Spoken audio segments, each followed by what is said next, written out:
Forbidden Arcanus is a very important mod in your All the Mods 10 playthrough, but there's two limiting factors to get through this mod if you're new. The first is this mod has changed a lot since ATM10, and two, because this has changed a lot since ATM9, there doesn't seem to be a lot of updated resources on how to actually complete some things in ATM10. So today, we're going to go through everything you need to know as a beginner for Forbidden Arcanus in ATM10. If you're like me, you stumbled across this mod at the end of Chapter 2 trying to make a sword, only to find the UI does not cover some essential info, so let's take it from the top. Keep in mind, this is just the basics, as once you get through this, you'll probably understand the rest. In the vast amount of ores in the world, there are three main ones you need. Stellar Arcanum, which explodes when you mine it, so be careful.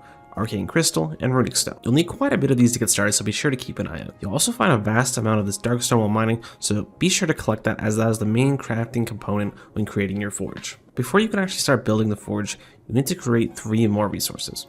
Arcane Crystal Dust, which you can get from smelting arcane crystals, Munda Bitter Dust, which you can make like this, and Diorium Ingots, made like this. Once you have these three, you can start crafting the blocks you need from the forge. If you look in the UI, it says the exact amount of blocks you need, along with the crafting recipe, so go ahead and craft them. Once you have all the blocks necessary, place them like what is shown here. On these 8 outer chiseled darkstone, place your pedestals. In the middle block, place your smithing table. Click the smithing table with the Munda Bitter Dust, and you officially created your forge.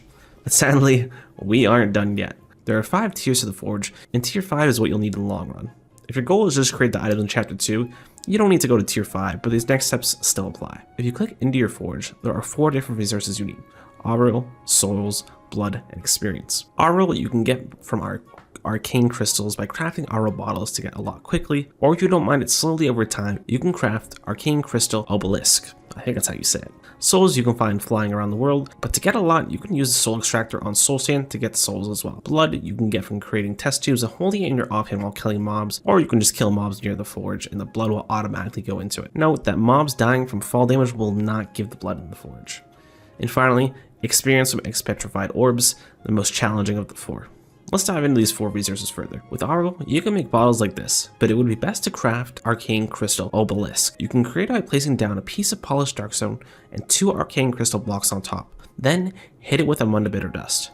You can break this block after making it, so the placement shouldn't matter. Once you have it, go to your forge and put it where one of your pedestals are. Over time, Auril will go into the forge. If you have the resources, having 8 of these will fill the forge decently fast. Souls are a bit tedious. I personally missed a crucial part of the UI that taught this and tried to rely on old information, leading to me wasting hours on this part. I mentioned the Soul Extractor before, which is simple to make but requires a new block, Edelwood. Edelwood used to be found in dark forest biomes, but this is no longer possible, so if you're looking at an old resource, this may be something that's confusing you. To get you Edelwood to start off with, visit a dark forest biome and accept the request for word on the UI. To make it a bit easier, you can use an Explorer's Compass to help you find one. You will get 2 Edelwood logs from this reward, so make the Soul Extractor with this. But how do you get more? Because you're going to need more. Well, there are 2 ways. If you're lucky, you can buy this from a traveling merchant, but from what I've come across, none of them have it. The second and the main way is by turning oak saplings into Edelwood saplings using a corrupt soul. To get a corrupt soul, you will need the enchant soul looting. You cannot craft this enchant at all, so you have to just keep enchanting books. I heard you can also use the enchantment factory from Industrial Foregoing, but personally I just enchanted a ton of books to make the highest tier of soul looting possible. Once you have this enchant on a sword, kill a mob and it has the chance to spawn a corrupt soul on its death. If it does, kill the corrupt soul like a normal mob and it will drop you the corrupt soul. Then, just go ahead and hit the oak sapling with the corrupt soul, and it will turn into an Edelwood sapling. You can either let it grow naturally, or use bone meal to grow faster. Blood, thankfully, is super simple. As I mentioned before, kill a mob while holding a test tube, or kill a mob near the forge. Mob spawners work, so it does not have to be a naturally spawning mob. Experience is a bit tricky. There are 3 ways to put EXP into the forge. Experience bottles, items with enchants, and Expetrified Orbs. Experience bottles and enchanted items only provide a bit of experience, so Expetrified Orbs are probably your best bet in the long run. The UI doesn't provide much guidance though on how to get these. It simply says you need to feed a black hole EXP, but it doesn't say how to feed it EXP. There are 2 ways though, with bottles of enchanting and with an experience tab. I went the route of experience bottles because I could easily make them with the mystical agriculture essence I had. I will show you how to do this a bit later. First, we need to actually create the black hole. This is done by throwing dark matter and corrupted dust onto the ground. Don't worry, it won't destroy your base or anything, but it will suck up items from a pretty far distance, so be careful when you re-put it. But how do we actually get these 2 items? Dark matter is very simple. You just need to smelt Edelwood logs in a furnace. Corrupted dust, on the other hand, is a bit more of a longer process. The recipe is simple, but this item right here is obsidian steel. In ATM9, you could just mine it, but in ATM10, you need to smelt obsidian and raw iron in a Klebano furnace. Making this furnace is simple. Gather the items found on the UI, and place your first layer like this, second layer like this, ensure there's no middle block, and then your third layer like this. Then hit it with abundant bitter dust, and this will create your furnace. But before we can actually smelt the iron and obsidian, we need 1 of 5 relics. Early on in this mod pack, you only need 1 relic, which is the artesian relic needed for the furnace. You can find this in armories, weaponsmith, and toolsmith buildings in the villages. This took me forever to find for some reason, so I hope you have better luck. If you're already exploring, I'd recommend getting at least 1 of these, as you can craft most of them later on if you need more. The crimson stone is found in villager outposts, which you can find using the explorer's compass again and try to find. Elementarium is found in desert pyramids, jungle temples, and underwater ruins. Of course, use the explorer's compass to find these. The divine pact is found in the other, which you've ideally been to if you're at this point in the mod pack, and piglin villages or pyramids, and again, use the explorer's compass. The Melodicious pact. Don't know if I said that right, but this is found in treasure bastions, and you cannot craft this one later on. Once you have the relic, place it into the furnace along with some fuel, and it will create obsidian steel. Note that it does not use up the relic, so you only need to find 1. You can always go find more later or craft more relics using these recipes. Once you've made your corrupted dust and dark matter, throw it onto the floor and it will make a black hole. Throw your EXP in and it will give you an petrified orb. Amazing, right? While this was a lot of information, we still aren't done yet. At this point, your forge is probably still at tier 1, which is fine for chapter 2, but eventually you will need tier 5. For my testing, to upgrade the forge, the aural, soul, and blood resources need to be completely full. You don't need EXP, but those 3 need to be full. You can test this and mess around, as it doesn't explicitly say anywhere how much you actually need. Doing this all manually is fine, but as you get closer to tier 5, you realize doing it manually will actually take quite some time, so let's automate each process.